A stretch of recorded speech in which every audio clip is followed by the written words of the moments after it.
मुझे आपसे प्राचीन यरूशलेम में हुई इस अद्भुत खोज के बारे में बात करनी है। हम यहां आए और हमने इन 7 कब्रों की खुदाई की। 2600 वर्षों तक यह खोज यरूशलेम के पत्थरों और सन्नाटे के नीचे दबी रही, जब तक कि यरूशलेम में निर्माण श्रमिकों ने गलती से प्राचीन चट्टान को तोड़ नहीं दिया। उन्हें जरा भी अंदाजा नहीं था कि उन्होंने क्या मुसीबत खड़ी कर दी है। उस दीवार के पीछे सालों से बंद एक मकबरा था। उसके अंदर चांदी के 2 छोटे छोटे सिलेंडर थे जिन्हें कोई खोल नहीं सकता था। जब वैज्ञानिकों ने दशकों बाद आखिरकार इन रहस्यों को सुलझाया तो उन्हें जो मिला उसने बाइबल के बारे में हमारी सारी धारणाओं को बदल दिया। और सच कहें तो इसके परिणाम बेहद भयावह हैं। वह हादसा जिसने इतिहास बदल दिया।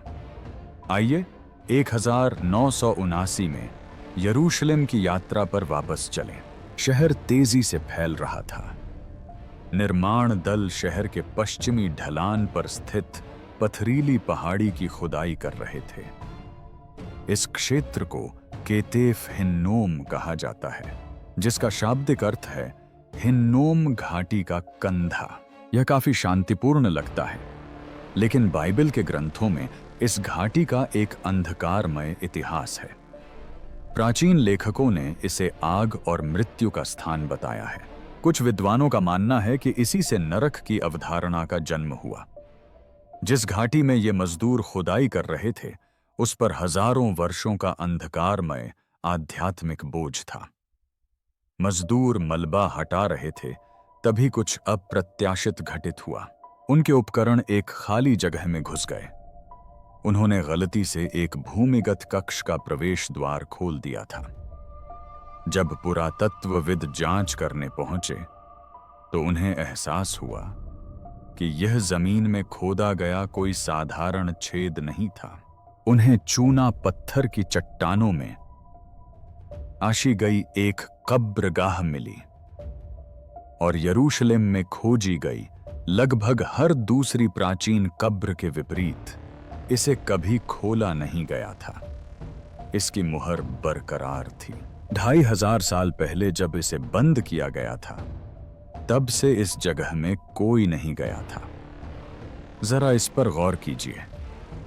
यरूशलेम पृथ्वी पर सबसे अधिक खुदाई किए गए शहरों में से एक है। हजारों वर्षों से इस पुराने शहर के हर एक वर्ग मीटर की खुदाई हुई है।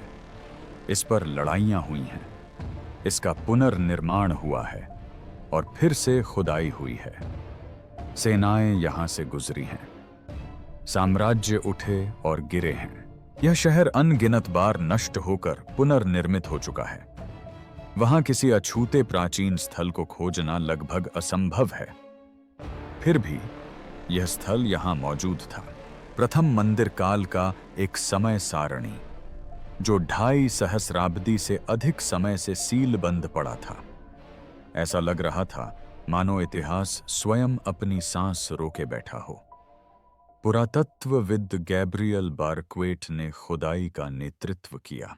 उसे अंदर जो मिला उसने उसके जीवन के अगले कई दशकों को प्रभावित किया और प्राचीन धार्मिक प्रथाओं के बारे में हमारी समझ को नया रूप दिया। मकबरे में ठीक वही सब कुछ था जिसकी आप किसी कुलीन यहूदी कब्रिस्तान से अपेक्षा करते हैं। वहां लौह युग के मिट्टी के बर्तन, कांसे और लोहे के औजार, पत्थर के पात्र, सोने और चांदी के आभूषण और बिखरी हुई मानव हड्डियां थीं। पुरातत्वीय दृष्टि से यह सब महत्वपूर्ण था, लेकिन इनमें से कुछ भी असाधारण नहीं था। विद्वानों ने इस क्षेत्र के अन्य स्थलों पर पहले भी इसी प्रकार की दफन सामग्री देखी थी। हड्डियों के टुकड़ों के बीच एक असाधारण खोज छिपी हुई थी। चांदी से बने 2 छोटे छोटे सिलेंडर। वे अविश्वसनीय रूप से छोटे थे, सिगरेट के फिल्टर से भी छोटे। उनमें से एक की लंबाई लगभग 4 सेंटीमीटर थी, दूसरा टुकड़ा लगभग 10 सेंटीमीटर का था। वे इतने छोटे थे कि खुदाई करने वाले उन्हें लगभग पूरी तरह से नजरअंदाज कर गए। कब्रगाह की धुंधली रोशनी में उन्हें आसानी से गहनों के टुकड़े या धातु के मलबे के रूप में गलत समझा जा सकता था।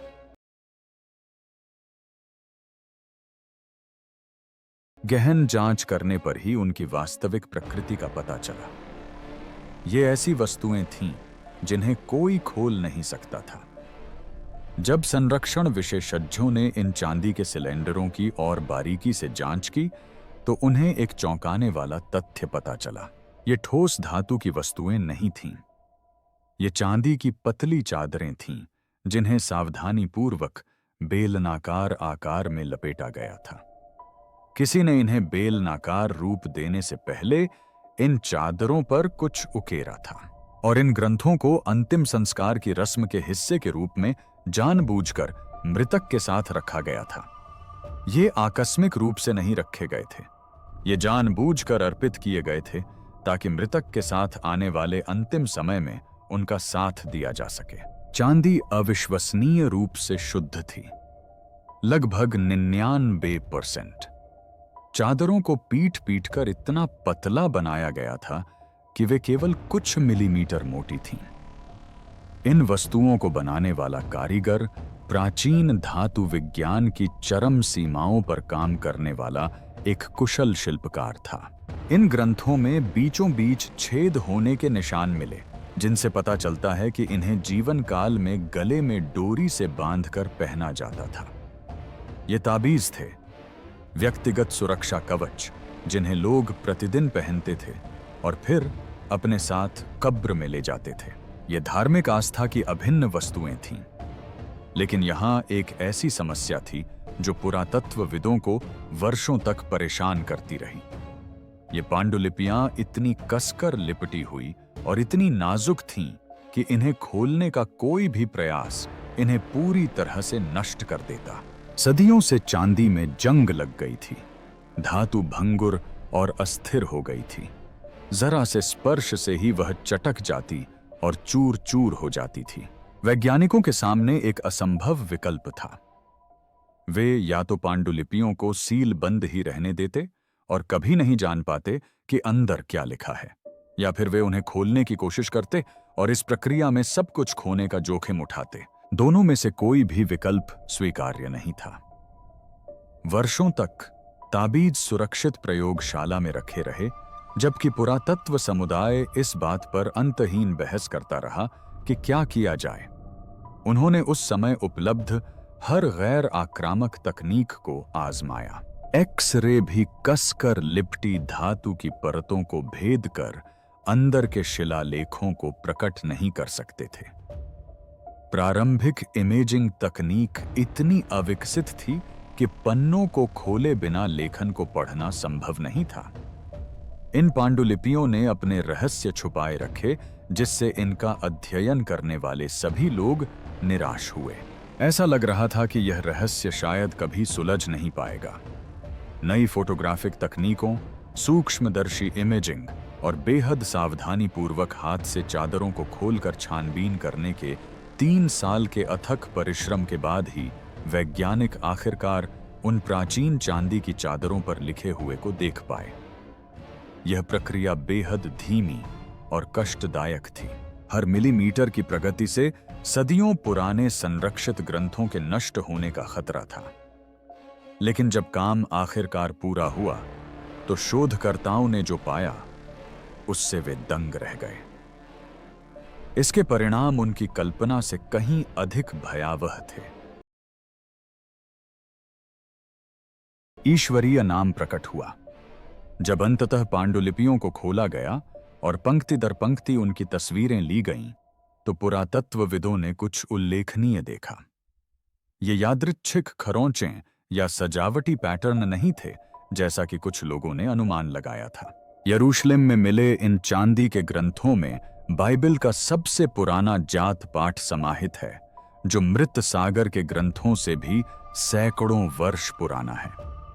इनमें पतली चांदी की चादरों पर नाजुक हिब्रू लिपि में लिखी प्राचीन पुरोहिती प्रार्थना संरक्षित है। चांदी की चादरों में प्राचीन हिब्रू लिपि में संरचित पंक्तियां लिखी हुई हैं। किसी ने बारीक कलम का इस्तेमाल करते हुए धातु पर बड़े ध्यान से अक्षर उकेरे थे।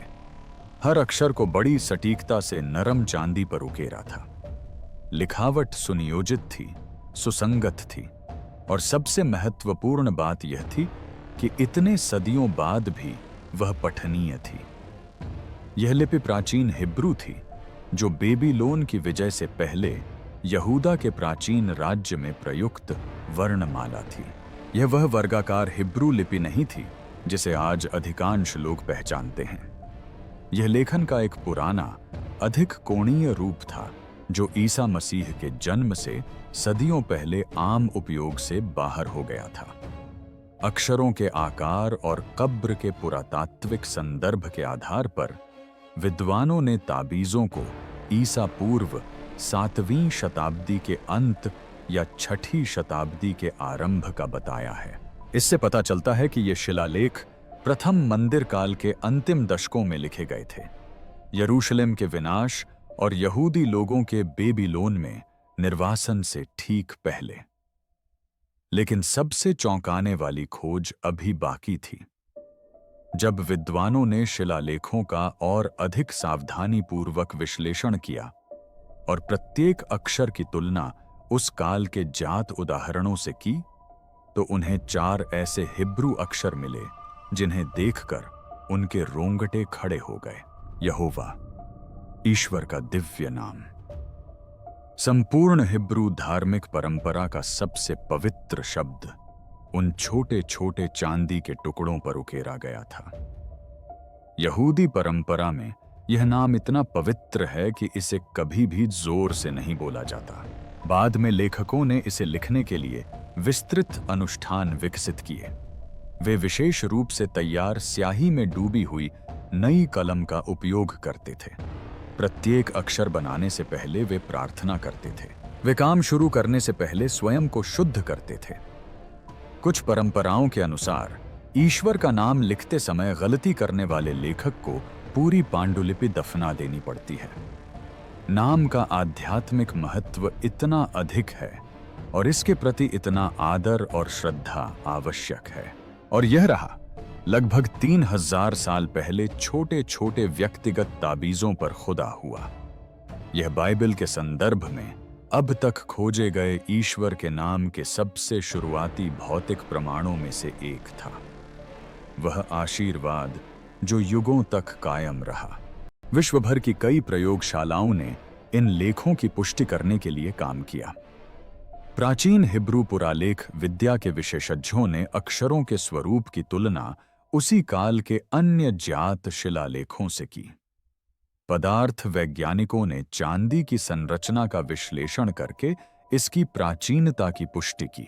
हर कोई यह सुनिश्चित करना चाहता था कि वे इसे सही ढंग से पढ़ रहे हैं। किसी भी गलती की गुंजाइश बहुत अधिक थी। और जब सारा विश्लेषण पूरा हो गया तो विद्वानों ने इन पांडुलिपियों पर लिखे पाठ की पहचान की। यह गिनती की किताब में वर्णित पुरोहितों के आशीर्वाद का एक रूप था।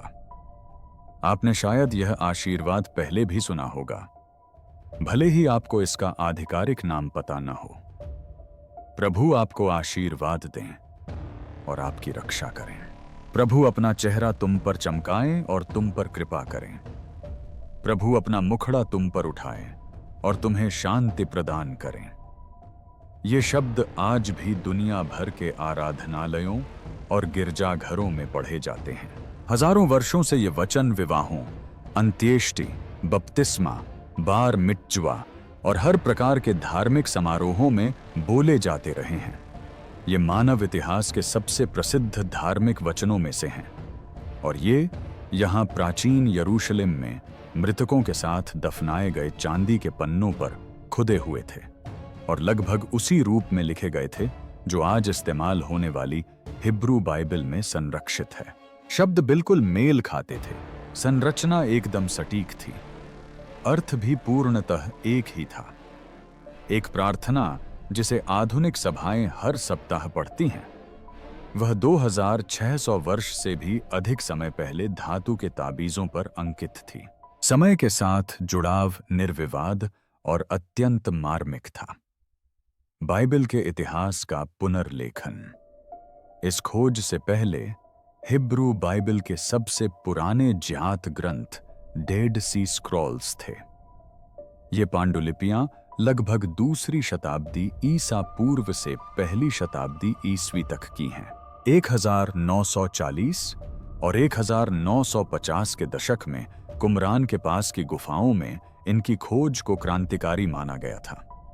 पहली बार विद्वानों के पास बाइबल की उन पुस्तकों की भौतिक प्रतियां थीं जो मध्ययुगीन पांडुलिपियों से 1000 साल से भी अधिक पुरानी थीं। डेड सी स्क्रॉल्स ने बाइबल के प्रसार के बारे में हमारी समझ को पूरी तरह बदल दिया।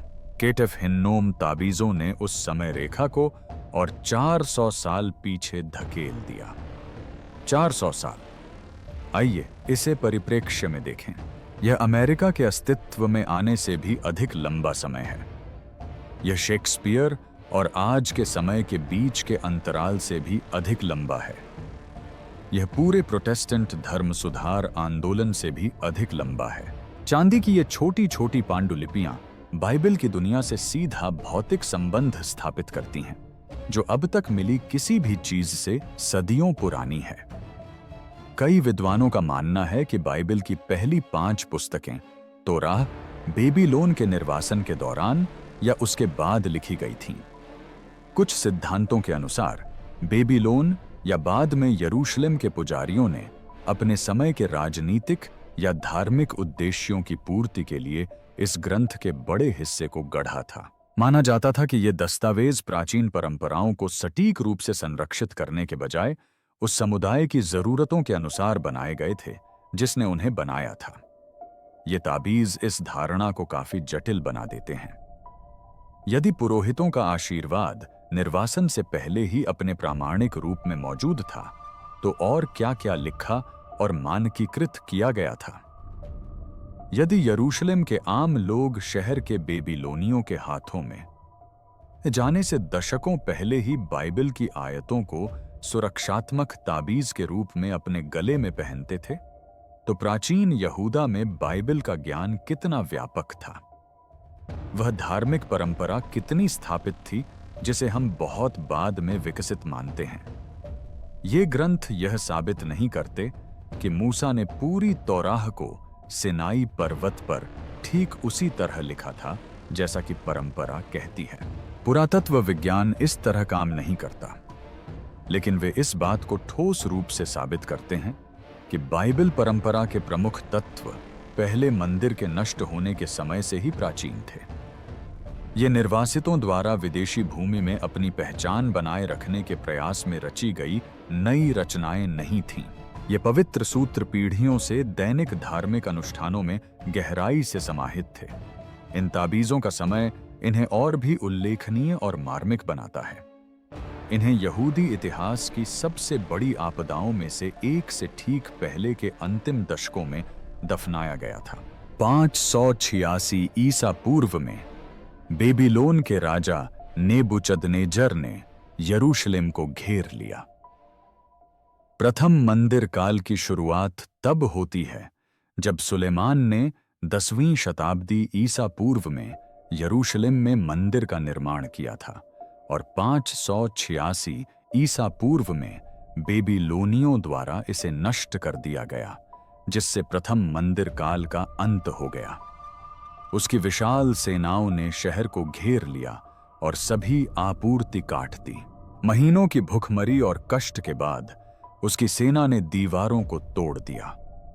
उन्होंने मंदिर को जलाकर राख कर दिया, शहर की किलेबंदी ध्वस्त कर दी और बचे हुए लोगों को उनकी मातृभूमि से दूर निर्वासित कर दिया। जिस दुनिया ने इन ग्रंथों को जन्म दिया था, वह पूरी तरह से नष्ट हो गई। यहूदा राज्य का अंत हो गया। वह मंदिर जहां पुजारी इस आशीर्वाद का पाठ करते थे, मलबे और राख में तब्दील हो गया। इन ताबीजों को बनाने वाले कारीगर, इन्हें आशीर्वाद देने वाले पुजारी, इन्हें पहनने वाले लोग, सभी या तो मारे गए या निर्वासन की हवाओं में बिखर गए। विजय और विनाश की लहर में सब कुछ परिचित बह गया। फिर भी शब्द बचे रहे। चांदी की उन छोटी छोटी चादरों पर खुदा हुआ आशीर्वाद। यह बेलनाकार था, लगभग 1 इंच लंबा, लगभग आधा इंच व्यास का और स्पष्ट रूप से चांदी का बना हुआ था। यह एक प्रकार का छोटा सा हस्तपत्र था। यह उस राज्य से भी अधिक समय तक टिका रहा जिसने इसे बनाया था। यह बेबीलोन में निर्वासन के दौर से भी बचा रहा। यह दशकों बाद यरूशलेम में वापसी के दौर से भी बचा रहा। यह दूसरे मंदिर और 70 ईस्वी में रोमनों द्वारा उसके विनाश के दौर से भी बचा रहा। यह यहूदियों के 2000 वर्षों के विस्थापन, उत्पीड़न और भटकने के दौर से भी अछूता रहा। और जब 20वीं शताब्दी में पुरातत्वविदों ने अंततः उन प्राचीन ग्रंथों को खोला तो शब्द आज भी मौजूद थे, पहचानने योग्य थे, और उनमें आज भी वही शक्ति थी जो हजारों साल पहले थी। इस खोज का सबसे आकर्षक पहलू यह है कि इसमें प्राचीन रहस्य और आधुनिक तकनीक का संगम आवश्यक था। जब प्रौद्योगिकी और प्राचीनता का मिलन होता है, 20वीं शताब्दी के उत्तरार्ध में विकसित संरक्षण विज्ञान की प्रगति के बिना ये पांडुलिपियां आज भी बंद ही रहती। सटीक फोटोग्राफी और सूक्ष्मदर्शी इमेजिंग तकनीकों के बिना शिलालेख हमेशा के लिए अपठनीय ही रहते। पुरातत्वविदों, पदार्थ वैज्ञानिकों, रसायन शास्त्रियों और पाठ विद्वानों के बीच अंतर विषयक सहयोग के बिना इस खोज का पूरा महत्व शायद कभी समझा ही नहीं जा सकता था। केटफ हिन्नोम पांडुलिपियां वर्षों तक भंडार में पड़ी रहीं, क्योंकि उस समय इनका ठीक से अध्ययन करने की तकनीक मौजूद नहीं थी। कभी कभी पुरातात्विक खोजों को उन सवालों के जवाब खोजने के लिए विज्ञान का इंतजार करना पड़ता है जो वे उठाती हैं। पांडुलिपियों ने धैर्य दिखाया। वे उस मकबरे के अंधेरे में पहले ही 2600 साल बिता चुके थे। एक नियंत्रित तापमान वाली प्रयोगशाला में कुछ और दशक बिताने में क्या हर्ज था? यह एक दिलचस्प सवाल खड़ा करता है जिस पर हम सभी को विचार करना चाहिए। इस समय संग्रहालयों के तहखानों में कितनी अन्य कलाकृतियां पड़ी हैं जो भविष्य की तकनीक द्वारा अपने रहस्यों को उजागर करने की प्रतीक्षा कर रही हैं। कितने सीलबंद डिब्बे, अस्पष्ट शिलालेख और रहस्यमय वस्तुएं अपने रहस्य तभी उजागर करेंगी जब हम ऐसे उपकरण विकसित कर लेंगे जो अभी मौजूद ही नहीं हैं। केटफ हिन्नोम के ग्रंथ हमें याद दिलाते हैं कि पुरातात्विक खोज केवल चीजों को खोद कर निकालने तक सीमित नहीं है। यह अदृश्य को देखने और समझ से परे लगने वाली बातों को समझने के बारे में है। हमने आपसे वादा किया था कि यह खोज बेहद चौंकाने वाली है। आइए हम आपको समझाते हैं कि हमारा इससे क्या मतलब है। यह आतंक अलौकिक नहीं है। कोई यह दावा नहीं कर रहा है कि इन ग्रंथों में अभिशाप, काला जादू या प्राचीन बुराई समाहित है। यह आतंक कुछ अधिक गहरा और शब्दों में व्यक्त करना कठिन है। यह इस बात का खौफ है कि कुछ चीजें अपने समय से कहीं आगे तक कायम रहती हैं। शब्द उन्हें लिखने वालों, उन्हें जन्म देने वाली सभ्यता और उन्हें अर्थ देने वाली पूरी दुनिया से भी आगे तक जीवित रह सकते हैं। ये ताबीज कभी हमारे द्वारा खोजे जाने के लिए नहीं बने थे। मृतकों के साथ इन्हें दफनाया जाता था ताकि परलोक की यात्रा में ये उनकी व्यक्तिगत सुरक्षा का साधन बन सकें। इन्हें पहनने वाले लोग इन्हें हमेशा के लिए पहनना चाहते थे ताकि ये मृत्यु के बाद आने वाले किसी भी अस्तित्व में उनका साथ दें। और एक अर्थ में उन्होंने ठीक यही किया। ये ताबीज 2600 वर्षों तक अपने मालिकों के पास रहे, जब तक कि निर्माण श्रमिकों ने गलती से उनकी शाश्वत शांति भंग नहीं कर दी। हमने प्राचीन धार्मिक प्रथा के एक ऐसे क्षण को देखा है जिसे हमेशा के लिए गोपनीय रखा जाना था। इस खोज के बावजूद हम अभी भी कितना कुछ नहीं जानते, यह बात भी चिंताजनक है। ये पांडुलिपियां महज संयोग से बच गईं। उस काल की अधिकांश ऐसी वस्तुएं सदियों तक टिक नहीं पाईं। वे जंग खाकर नष्ट हो गईं, उन्हें लूटा गया। यरूशलेम पर आई विभिन्न आपदाओं में वे नष्ट हो गए। प्राचीन यहूदा में कितने अन्य बाइबल ग्रंथ प्रचलित थे जिन्हें हम कभी नहीं देख पाएंगे। कितनी ही जानी पहचानी कहानियों के अलग अलग रूप सुनाए गए और हमेशा के लिए खो गए। केतेफ हिन्नोम के ग्रंथ एक ऐसी फिल्म के एक फ्रेम की तरह हैं जो पूरी तरह से नष्ट हो चुकी है। हम जानते हैं कि इसके पीछे एक व्यापक परिदृश्य है, लेकिन हम उसका केवल एक छोटा सा अंश ही देख सकते हैं। यह पाठ विद्वानों की पीढ़ियों की कल्पना से कहीं अधिक प्राचीन और स्थिर हो सकता है। वे पांडुलिपियां जिन्होंने सब कुछ बदल दिया। आज केटेफ हिन्नोम की चांदी की पांडुलिपियां बाइबल पुरातत्व में सबसे महत्वपूर्ण कलाकृतियों में से हैं। ये सदियों से हिब्रू बाइबल के प्रसार को समझने के लिए एक निश्चित तिथि निर्धारित संदर्भ बिंदु प्रदान करते हैं। ये निर्णायक रूप से सिद्ध करते हैं कि पुरोहितों द्वारा दी जाने वाली आशीष बेबीलोन के विनाश से पहले अपने मूल स्वरूप में विद्यमान थी। ये हिब्रू धार्मिक प्रथाओं और बाइबल के ज्ञान को सदियों पीछे ले जाते हैं, लेकिन विद्वतापूर्ण महत्व से परे मानवीय स्तर पर इन वस्तुओं में कुछ ऐसा है जो दिल को गहराई से छू लेता है। वे व्यक्तिगत थीं, वे अंतरंग थीं। प्राचीन यरूशलेम में किसी ने पूरे दिल से यह विश्वास किया कि चांदी पर खुदे हुए ये शब्द, जिन्हें प्रतिदिन हृदय के निकट पहना जाता था, सुरक्षा और आशीर्वाद प्रदान कर सकते हैं। किसी ने इन्हें बनवाया, पहना और इनके साथ ही दफनाया गया। और लगभग 3000 साल बाद भी हम उनकी प्रार्थना को पढ़ सकते हैं। हम आज भी युगों युगों तक फैले उनके विश्वास को महसूस कर सकते हैं। प्रभु आपको आशीर्वाद दें और आपकी रक्षा करें। प्रभु अपना चेहरा आप पर चमकाएं और आप पर कृपा करें। प्रभु अपनी कृपा तुम पर बनाए रखें और तुम्हें शांति प्रदान करें। ये शब्द सदियों के अंतराल को पार कर गए। ये विजय, निर्वासन और साम्राज्यों के उत्थान पतन के बावजूद कायम रहे। ये शब्द एक ऐसे मकबरे से निकले जिसे कभी खोला ही नहीं जाना था, और उन ग्रंथों पर खुदे हुए थे जिन्हें पढ़ना नामुमकिन सा लगता था। लेकिन ये ऐसे शब्द निकले जिन्हें आज भी अरबों लोग पहचानते और संजोते हैं। यही केतेफ हिन्नोम ग्रंथों का असली रहस्य है। इनमें क्या समाहित है यह मायने नहीं रखता, बल्कि मायने यह रखता है कि ये शब्द किसी तरह बच गए, और शायद यही बात इन्हें सबसे भयावह और अद्भुत बनाती है।